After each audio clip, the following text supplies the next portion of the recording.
Welcome back to the Realm Report. It's been a pretty busy month with the mining and crafting spanning 2 worlds, but in June things should be getting back to normal. Well, as normal as they get around here. But let's jump right into the topics. This month the IP address and port number for the server were updated as we move to a new node with better performance.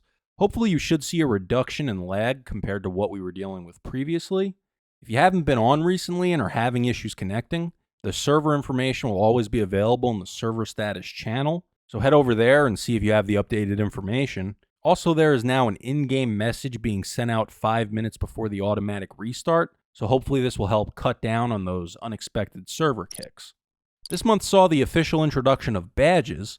I went over this more in depth last month, but badges are basically an achievement system that's tailor-made for the old world. I've been updating badges on a submission basis. If you haven't received any badges, please utilize the Submit a Badge channel on the Discord and let me know which ones you feel apply to you. The end of the month is a good time to review the badge list and see if you have anything missing. Also, please submit any that fall under player voting that you feel others have earned over the course of the month. In an effort to dedicate more time to his evil schemes, Plague Doctor chose to step down from his position as Groundskeeper for the shopping district at the end of April. This provided an opportunity to find someone with a truly unique vision to help elevate the shopping district and take it to the next level. Unfortunately, that didn't happen, so instead we got Zulu. But to gauge the general consensus on how Zulu has been doing in his new role so far, I decided to pose this question to a random oldie, and I asked, what do you think of the work Zulu has done so far as Groundskeeper? And they responded, I don't know who that is. As part of the Old World's 10-year anniversary celebration, on May 13th, several of us gathered under the flag in the Capitol to bury the time capsule. Following this, I briefly took the server offline to encase the vault in bedrock.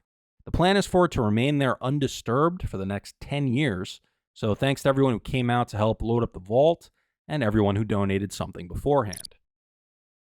For several months now, there have been rumors of a potential shakeup happening within ANW.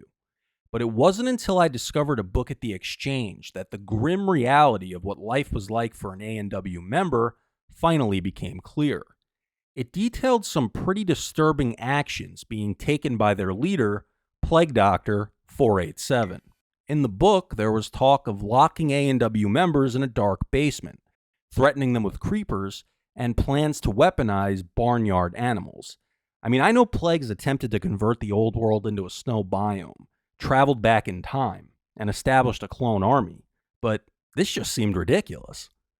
So I headed over to ANW headquarters to see if there was any validity to these claims, and I can confirm that the ANW members were being held there against their will.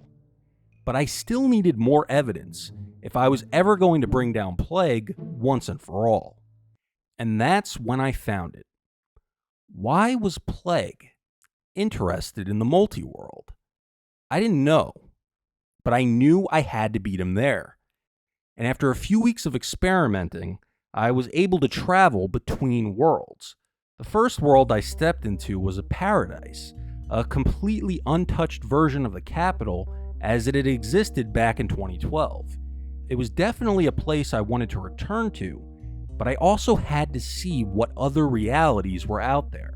So I started jumping from world to world, with each being stranger than the last, until I arrived in a world that was so horrifyingly unimaginable that I finally understood why Plague had sought to travel the multi-world in the first place. You see, where in the old world most of his plans were complete and utter failures, in this world, this Plague had actually succeeded. This was a version of the old world I had never thought I'd see with my own eyes. It was truly a disgusting sight to behold. The majority of oldies had been forced underground and living in poverty, with every shop being owned by Plague. An absolute nightmare. But right as I was getting ready to return to the old world, I came face to face with the man himself. And although he was much better dressed in this reality, I still recognized the face of pure evil. There was no way that the Plague from the old world would be able to outsmart this criminal mastermind. But did this version of Plague pose a threat to us? Well, I guess time will tell. On May 15th, the Multiworld went live on Realms, and a bunch of us started working on our bases. It was a pretty rough start, with there being a ton of hostile mobs around spawn, so there were a lot of deaths early on.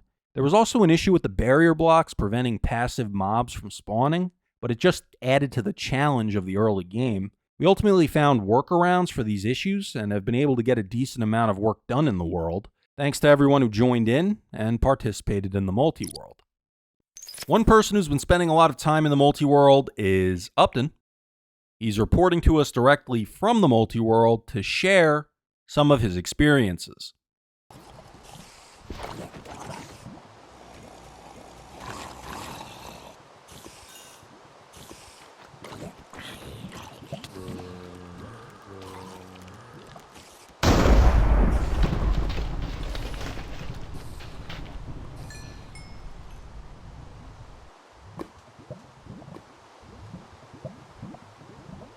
This month, a special PvP event was held at the arena in the capital to determine the true certified savage, POS Princess or Yam Yam. Both have gone undefeated in PvP events, and both are two-time Willow Classic champions.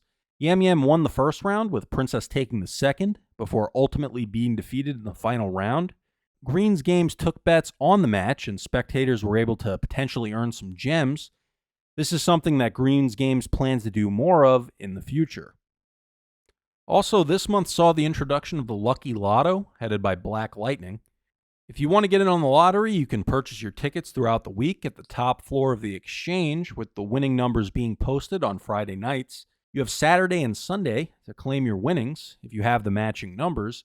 There's the potential here to win a lot of gems, as all proceeds go to the pot. This means that it'll continually keep growing if nobody wins on a given week. Reach out to Black Lightning if you have any questions. Plague Doctor will be holding another build competition next month, and so if you weren't with the Old World for the first one and would like to try your hand at a Japanese-inspired build, this is the perfect opportunity to do so.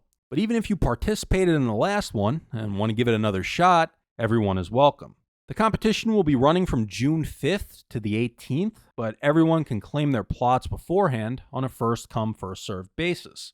The prizes include 700 gems for first place, 500 gems for second, and 300 gems for third. All participants will receive a special banner designed by Giggy.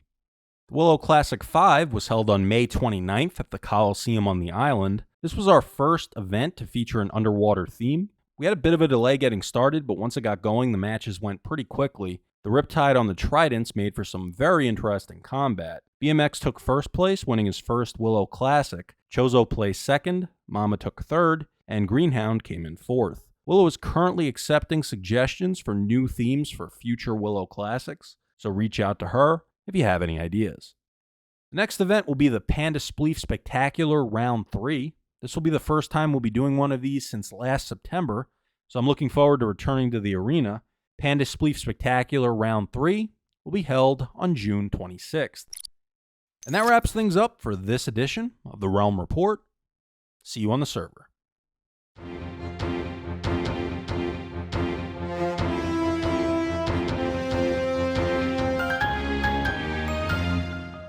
But then again, my texture pack didn't go on for some reason, so it's not. Oh no!